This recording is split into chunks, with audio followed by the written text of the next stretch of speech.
សួរបងប្អូនទាំងអស់គ្នាជួយជំនុំវិជ្ជរាស្វាគមន៍មកកាន់កម្មវិធី Cambodia Supreme Club នាំមកជូនដោយ Cambodia Supreme សប្តាហ៍នេះគឺតារាកិត្តិយសរបស់យើងគឺថាគាត់មកទាំងកញ្ចប់តែម្ដងគឺគាត់មានសមត្ថភាពច្រើនខ្លាំងមែនតើចឹងកុំឲ្យរងចាំយូរទៅជួបគាត់ទាំងអស់គ្នា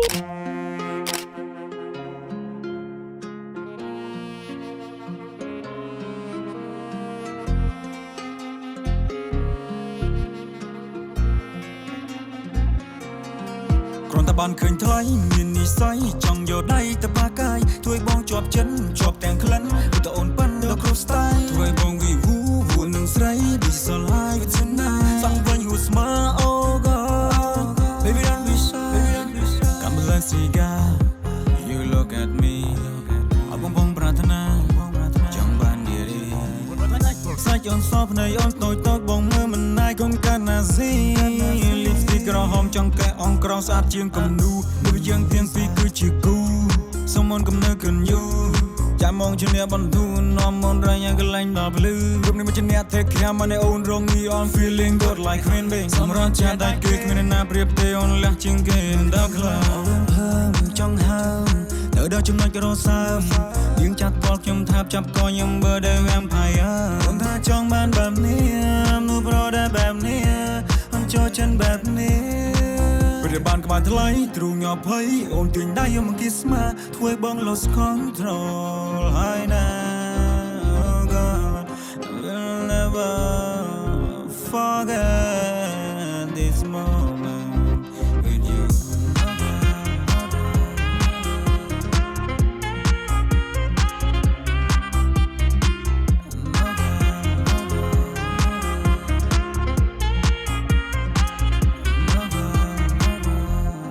ចង់ទៅណាតស្រវឹងដល់កឲ្យពេលនេះ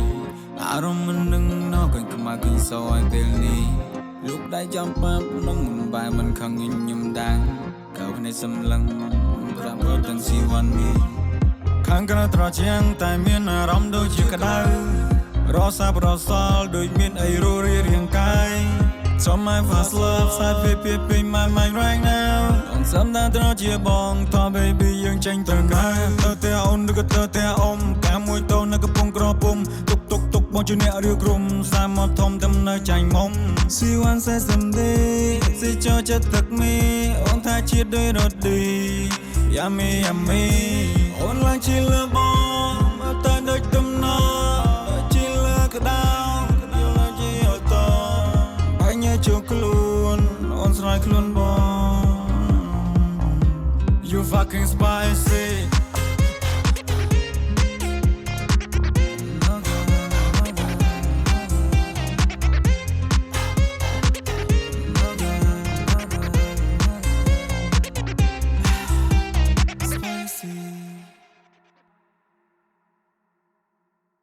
មានសួរបងព្រីនសុខសប្បាយអត់មួយរយៈហ្នឹងបងសុខចូលវិចារចាសុខធម្មតានិយាយទៅគឺមកថ្ងៃនេះគឺចង់គុំសួរបងព្រីនខ្លាំងមែនតើដោយសារតែធ្លាប់ឃើញបងព្រីននៅក្នុង social media នៅក្នុងវិស័យសិល្បៈពីដំបូងមកគឺបងជាតារាសម្ដែងប៉ុន្តែមូលហេតុអីបានធ្វើឲ្យបងប្រែខ្លួនឯងទៅជាតារាចម្រៀងអាជីពដូចថ្ងៃនេះចង់បំពេញក្តីសម័យពីតូចឡើងគឺបងមានទាំងសម្ដែងទាំងតារាចម្រៀងអញ្ចឹងបងគិតថាតារាសម្ដែងជា the first step ដែលបងត្រូវដើរហើយបន្តមកទៀតបងត្រូវធ្វើអីតាមដែលខ្លួនឯងស្រឡាញ់ហើយគឺធ្វើជាតារាចម្រៀងដែលស្វ័យបានបងផឹងធ្វើចម្រៀង remake អីកន្លងមករហូតទទួលបានការគាំទ្រហើយឥឡូវដូចបងប្អូនគាត់មើលឃើញថាខ្លាចជាតារាចម្រៀងពេញសិតអីចឹង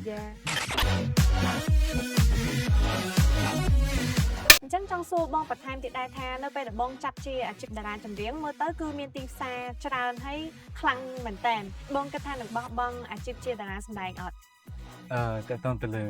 អាជីពជាតារាសម្ដែងនិងតារាចម្រៀងបើយើងគិតទៅវាពីរផ្សេងគ្នាតែបើសួរថាបោះបង់អាជីពជាតារាសម្ដែងអត់តាន់ទេប៉ុន្តែ holding ផ្អាកសិនព្រោះថាមនុស្សយើង cannot do two things at the same time មានន័យថាយើងអាចធ្វើរឿង2 3ក្នុងពេលតែមួយបានទេបានប៉ុន្តែត្រូវមានមួយឈានមុខមានមួយទៀតរៀងដោនហើយ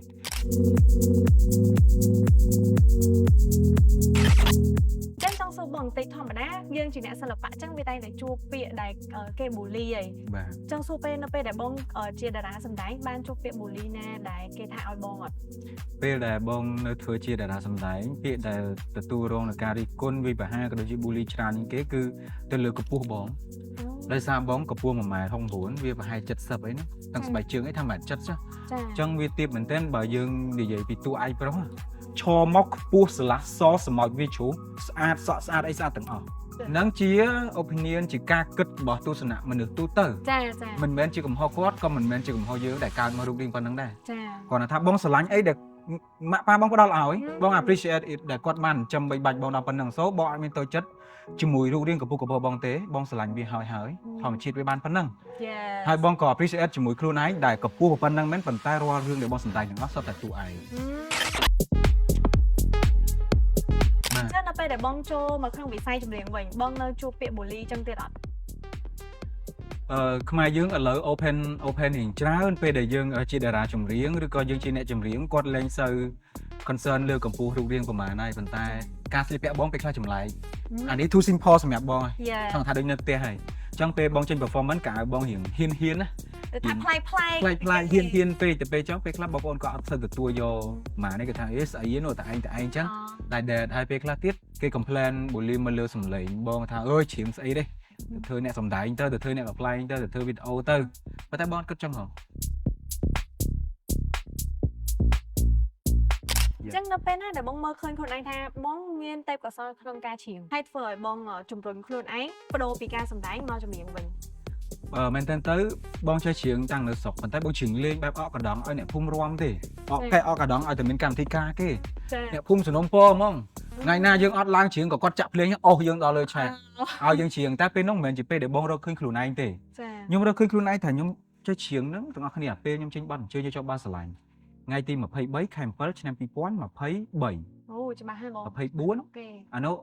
it almost 2 year ជិត2ឆ្នាំហើយបើដល់ខែ7វិញ2ឆ្នាំ ចា អញ្ចឹងពេលនោះហើយដែលគ្រាន់តែជាជំនាញមួយដែលខ្ញុំសាកល្បងធ្វើទេ ចា មកយើងឃើញថាគ្រប់ត្រដូចច្រើនណា ចា មានការគ្រប់ត្រមានការស្រឡាញ់រហូតដល់គេ invite ទៅច្រៀងទៅអញ្ចឹងមកគាត់ថាឱកាសមួយដែលបងអាចប្រឡែងដៃ អូ ត្រូវធ្វើវាឲ្យបានហើយធ្វើឲ្យបានល្អបំផុតតាមកម្លាំងតាមសមត្ថភាពដែលខ្លួនឯងអាចធ្វើទៅបាន ចឹងនៅពេលណាដែលបងហៅឃើញខ្លួនឯងថាតន្ត្រីគឺជាផ្នែកសំខាន់មួយសម្រាប់បង មួយឆ្នាំចុងក្រោយនេះមានន័យថាបន្ទាប់ពីបង lost នៅក្នុង music ហើយបងវែងវ័នហើយបងចាប់ផ្ដើមស្ដាប់បទបានច្រើនមែនទែនមកស្ដាប់បទខ្មែរបងស្ដាប់បទបរទេសបងស្ដាប់ទាំងអស់បន្ទាប់មកបងដឹងថាការពិតទៅចម្រៀងវាដូចជាម្ហូបចឹងយើងមិនអាចយកសឡមកជូរគ្រឿងមកញ៉ាំពេលព្រឹកបានទេចាវាភ្លាវវាខុសកលៈទេសៈចាអញ្ចឹងឧទាហរណ៍ថាចម្រៀងវាមាន vibe របស់វាបទដែលខ្ញុំធ្វើបទបងធ្វើពាក្យច្រើនសម្រាប់ពេលណាឧទាហរណ៍បើក្នុងកំឡុង party គឺពេលគេសម្ងបាត់ហើយពេលគេសម្ងវាគេបាត់ហើយគេត្រូវការស្ដាប់ clean music រាំសប្បាយ chill ឧទាហរណ៍បាត់អាទិផ្សេង like chill like sweet គេត្រូវការស្ដាប់ពេលណាអញ្ចឹងបងដឹងទាំងអស់អញ្ចឹងបង understand ពី music ថាមិនបានបកគលនឹងគាត់ធ្វើតែបទ set មិនបានគាត់ធ្វើតែបទ like អញ្ចឹងមិនបាន print ធ្វើតែបទរាំអញ្ចឹងដោយសារគេយើងមាន color រៀងខ្លួនយើងមាន taste យើងមានរសជាតិរៀងខ្លួន so អាហ្នឹងវាជាអីដែលបង find out ពី music ហ្នឹងបងគិតថាវាសំខាន់សម្រាប់បងចុះតាំងពីបងចេះចូលចិត្តស្ដាប់បទចម្រៀងមកមានបទចម្រៀងមួយណាដែលដាក់ជាប់នៅក្នុងចិត្តបងខ្លាំងជាងគេហើយដល់ធ្វើឲ្យបងនឹកថាអូពេលដែលធ្វើបទចម្រៀងគឺដោយសារតែបទចម្រៀងមួយហ្នឹងណា បទចម្រៀងដែលបងចូលចិត្តវាមានច្រើនប៉ុន្តែបើបទចម្រៀងដែលបងស្ដាប់ហើយវានៅតែមានន័យថាស្ដាប់100ដងវានៅតែយំ100ដងនៅតែដកក្នុងចិត្តបងណាលោកឪពុកបង emotional ខ្ពស់ជាមួយអ្នកផ្ទះ so ពេលស្ដាប់បទលោកឪពុកស្ដាប់ពេលណាក៏យំដែរច្រៀងអត់កើតចង់យកមកច្រៀងអត់កើតទេទោះបីប៉ាគាត់នៅមានជីវិតក៏ដោយ ជាបទចម្រៀងមួយដែលបងគាត់ថាបងស្រឡាញ់ខ្លាំងស្ដាប់ពេលណាក៏បងស្រឡាញ់ចាចាប់អារម្មណ៍ថាមួយរយៈក្រោយនេះបងចេញបទថ្មីមួយគឺបទកឡាប់គេថាល្បីខ្លាំងមែនតើក្នុង TikTok អីគេថតពេញនឹងក្នុង YouTube អ្នក view ក៏ច្រើនក្នុង Facebook អីក៏ឃើញដែរមូលហេតុអីបង behind the scene នៃបទចម្រៀងហ្នឹងមិនបានបងសរសេរបទហ្នឹងចេញមកមែនតើបទហ្នឹងជាអួយគាត់អ្នកសរសេរមកទេគាត់សរសេរបានច្រើនដែរហើយគាត់ភាសាមួយខ្ញុំគាត់ថាស្ដាប់បទនេះមើលមិនដែរលយអត់យើងថាthis is so cool វា bring the new vibe មកប៉ុន្តែ vibe ហ្នឹងយើងធ្លាប់ឮចំនួន90អីហើយ ចា ហើយវាមិចបញ្ចូលគ្នារបៀបថាវាប្រើបានគ្រប់កលៈទេសៈបានទាំងក្នុងក្លឹបហាប់ស្ដាប់នៅផ្ទះឈៀលបើកឡានហើយចូលឆ្នាំខ្មែរក៏ត្រូវដែរ everything គេតា Yes so សម្រាប់ចិត្តថានឹងចាញ់ក្នុងកំឡុងខែ1ខែ2ហ្នឹងទៅហើយវាជាបទចម្រៀងមួយដែលស្ដាប់មកផ្លែតមកមិនចឹងមិនទៅសេចម្រៀងចឹងតែវាស្ដាប់យូរទៅវាគ្រាន់តែជាន័យធៀបមួយទេអត់អីទេខ្ជូតខ្ជូតសំខ្ជូតខ្ជូតតា So I think it's okay can release ចេញបាន យ៉ា ចឹងបងគិតថាចម្រៀងបងពេលដែលបងធ្វើស្ដាប់ទៅ sensitive បន្តិចឆ្លើយបន្តិចច្លើបន្តិចប៉ុន្តែក្នុងគោលបំណងគ្រាន់តែចង់ឲ្យអ្នកស្ដាប់ហ្នឹងគាត់សុបាយទេ គេឲ្យគាត់ ខ្លាយសុបាយ chill ហើយ relax ចា មកគាត់តាមតឹងណា ចឹងមកដឹងមានអត្ថន័យថាម៉េច អត្តន័យសូមឲ្យបងប្អូនដែលគាត់ស្ដាប់ហ្នឹងសម័យចេញរូបភាពរៀងខ្លួន អូមិនធៀបមានន័យអីផ្សេង នេះនេះ គឺន័យត្រង់តាម lyric ហ្នឹងហ្មង ហ្នឹងហើយ អូស្គាល់ស្ដាប់ដល់ទៀតទីអ្វីចើខ្លាញ់ជាងគេបាត់ហ្នឹងកន្លែងអែកន្លែងណាដែរបង ក្លាប់កាប់ងាក្បាលទួលដីបងនាំស្រីឡើងលើកង់3ឡើងលើកង់3ហើយកលាច់ទៅក្លាប់ហ្នឹងណា អូកន្លាប់ដួលកង់ ហ្នឹងហើយអត់មានអីទេក្លាប់ទៅយើងកាប់ងា តែត្រូវហើយ នឹងក្បាលយើងទួលដី ត្រូវហើយ ហ្នឹងហើយអត់មានអីកុំគិតជាងឯងវិចារចិត្តទៅនោះបងគិត អូខេចឹងថ្ងៃហ្វេនបើចង់ដឹងអត្ថន័យបទចម្រៀងកន្លាប់ ចូលស្ដាប់ពេញមើល កាត់មើលខ្លួនឯងទៅទំនង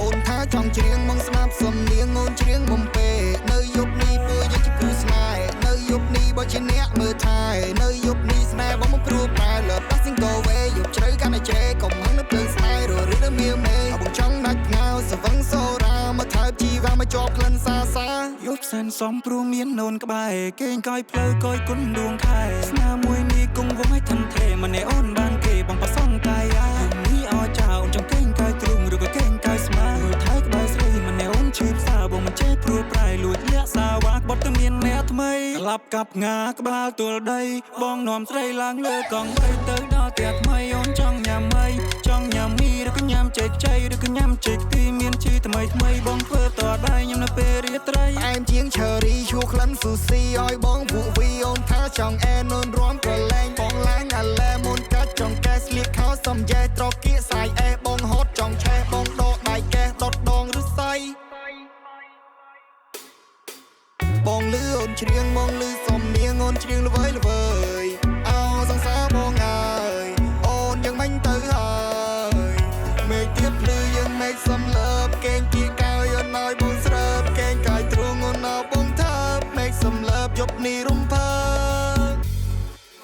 យំនេះបាប់លីយំនេះបាយពីចាក់ស្រាវីស្គីឲ្យអូនក្រវីត្រឹម5នាទីក្បែរនារីរំកាន់ដៃអូនរំក្បែរបងយំនេះស្ទុំថ្នមបីត្រកងកាន់ដៃអូនកូឡាបីតងទុកសម្រាប់អូនបើកពីរបងបើកទាំងបេះដូងក្លាប់កាប់ផ្ងាក្បាលទល់ដីនោមមុនស្រីឡើងលើកង់បីទៅដល់ផ្ទះថ្មីអូនចង់ញ៉ាំអីចង់ញ៉ាំមីឬក៏ញ៉ាំចេកខ្ចីឬក៏ញ៉ាំចេកខ្ទិះមានជីថ្មីបងធ្វើផ្ទាល់ដៃញ៉ាំនៅពេលរាត្រីឲ្យអូនវូវីផ្អែមជាងឈើរីឈួរក្លិនស៊ូស៊ីឲ្យបងកែកាយក្លាប់កាប់ងាក្បាលទល់ដីបងនាំស្រីឡើងលើកង់បីទៅដល់ផ្ទះថ្មីអូនចង់ញ៉ាំអីចង់ញ៉ាំមីឬក៏ញ៉ាំចេកខ្ចីឬក៏ញ៉ាំចេកទីមានជីថ្មីបងធ្វើផ្ទាល់ដៃញ៉ាំនៅពេលរាត្រីឲ្យអូនវូវីផ្អែមជាងឈើរីឈួរក្លិនស៊ូស៊ីឲ្យបងកែកាយ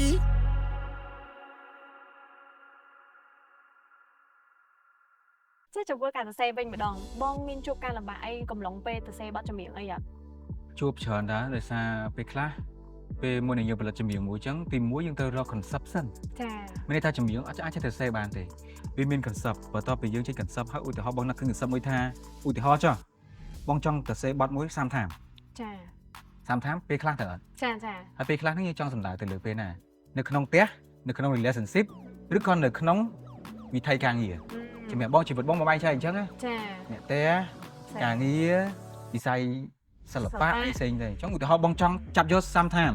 នៅក្នុងវិស័យការងារបន្ទាប់ពីបងបានសរសេរពាក្យ1 2 3 4 5ជាគេហៅថា đôi tay được đây chứ ចា តែស្អីហើយបានបងយកមកបំបែកជាពាក្យចុងជួន ចាំមានជួបការលំបាកអីអត់បងនៅពេលដែលទៅ ជួបព្រោះដោយសារបងចេះធ្វើភ្លេង អូ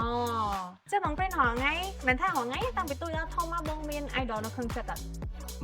បើ idol ឲ្យថាដូចថា follow តាមគាត់ហ្មង ចា៎ ឆ្លាញ់អត់មានទេតែបើមនុស្សដែលបង artist ដែលបងឆ្លាញ់សមត្ថភាពនៅខ្មែរយើងបើរាប់ទៅអត់ក្រោម50នាក់ឯង វ៉ាវ ឆ្លាញ់ច្រើនហ្មងទាំង hip hop star ពួក rock star តារាមតកម្មតារាមនោចេតនាស្ដាប់ច្រើនមែនតើដូចជាក់ស្ដែងឥឡូវយើងឃើញ artist ដែលគាត់ចេញបទមួយលយៗcool ណា ចា បងស្ដាប់ច្រើនមែនតើបងចូលចិត្តពួកគាត់ឲ្យតែគាត់ធ្វើបទចេញមក like feel មាន vibe មាន feel បងស្រឡាញ់ អញ្ចឹងចូលមកដល់រឿងជីវិតវិញម្ដងចង់សួរបងថាធម្មតាមនុស្សយើងវាតែងតែជួបរឿងបាក់ទឹកចិត្តហើយក៏សប្បាយចិត្តដែរអញ្ចឹងនៅពេលដែលបងបាក់ទឹកចិត្តម្ដងបងតែងតែប្រាប់ខ្លួនឯងថាមិនដើម្បីមានកម្លាំងចិត្តមកវិញ ពេលដែលបងបាក់ទឹកចិត្តបងអាសាប្រាប់ខ្លួនឯងថាអ្នកដតីគេអាចបោះបង់យើងបានតែយើងដាច់ខាតកុំបោះបង់ខ្លួនឯងព្រោះអត់មានអ្នកគេមកយល់ពីយើងមកឆ្លងកាត់ពីយើងមកដឹងពីអារម្មណ៍យើងជាងខ្លួនឯងទេប៉ុន្តែបងអត់និយាយខ្លួនឯងអញ្ចឹងទេ Yes បងដើរទៅមុខកញ្ចក់ចោលក្បាលយកហ្មងហើយរកស្អីទៀតហើយមើលបទចម្រៀងឯងគ្មានផលិតកម្មគ្មានអ្នកជួយម្នាក់ឯងក្បាលមួយហើយធ្វើចម្រៀងបាន 10M 5M 6M 7M 8M គេហៅច្រៀងឲ្យបានលុយទៀតមួយខែច្រៀងចង់ភ្លេចឆាកហើយរកអីទៀតកពស់ទឿទេ1.50 ម៉ែត្រទេធ្វើសាទូឯងហើយចង់បានអី ចឹងសម្រាប់ឱកាសបងចូលឆ្នាំខ្មែរខាងមុខនេះបងមានត្រៀមថានឹងចេញបទចម្រៀងចូលឆ្នាំខ្មែរបង បាទឆ្នាំនេះក៏អត់ខុសពីឆ្នាំមុនដែរមានកាដូជូនសម្រាប់ Prin Music Fan 3បទ Wow ជាកន្ទ្រឹម like old school ដូចពីមុនខ្លះអីហ្នឹងទៅដូច like 2010អីចឹងឧទាហរណ៍ណា ចា ហើយយើងក៏មាន new vibe កន្ទ្រឹម mix ជាមួយ hip hop អីដែរអញ្ចឹងមានដល់ទៅ3បទ featuring មួយបងប្អូនអញ្ចឹងជាកាដូទេសង្ឃឹមថាបងប្អូននឹងស្រឡាញ់ចូលចិត្តក៏ដូចជាសប្បាយជាមួយនឹងបទចម្រៀងថ្មីរបស់ខ្ញុំរំលេងទាំងអស់គ្នានៅថ្ងៃបន់ចូលឆ្នាំខ្មែរ Yeah ឈើចឹងពីកម្មវិធីរបស់យើងក៏ដល់ពេលបញ្ចប់ដែរយទៅវិចារអរគុណបងមែនតើចាសម្រាប់ការផ្ដល់ព័ត៌មានក្នុងកម្មវិធី Cambodia Supreme Club ថ្ងៃហ្នឹងហើយវិចារជំនួសឲ្យ fan របស់បងព្រិនជូនពរឲ្យបងព្រិនជោគជ័យក្នុងវិស័យសិល្បៈកាន់តែជោគជ័យតទៅមុខបន្ថែមទៀតអរគុណ អរគុណច្រើន អរគុណសួស្តីចឹងអស់គ្នាចាតាំងពីកម្មវិធី Cambodia Supreme Club វត្តមានវិចារជាមួយនឹងបងព្រិនអរគុណគោរពលាបាយបាយ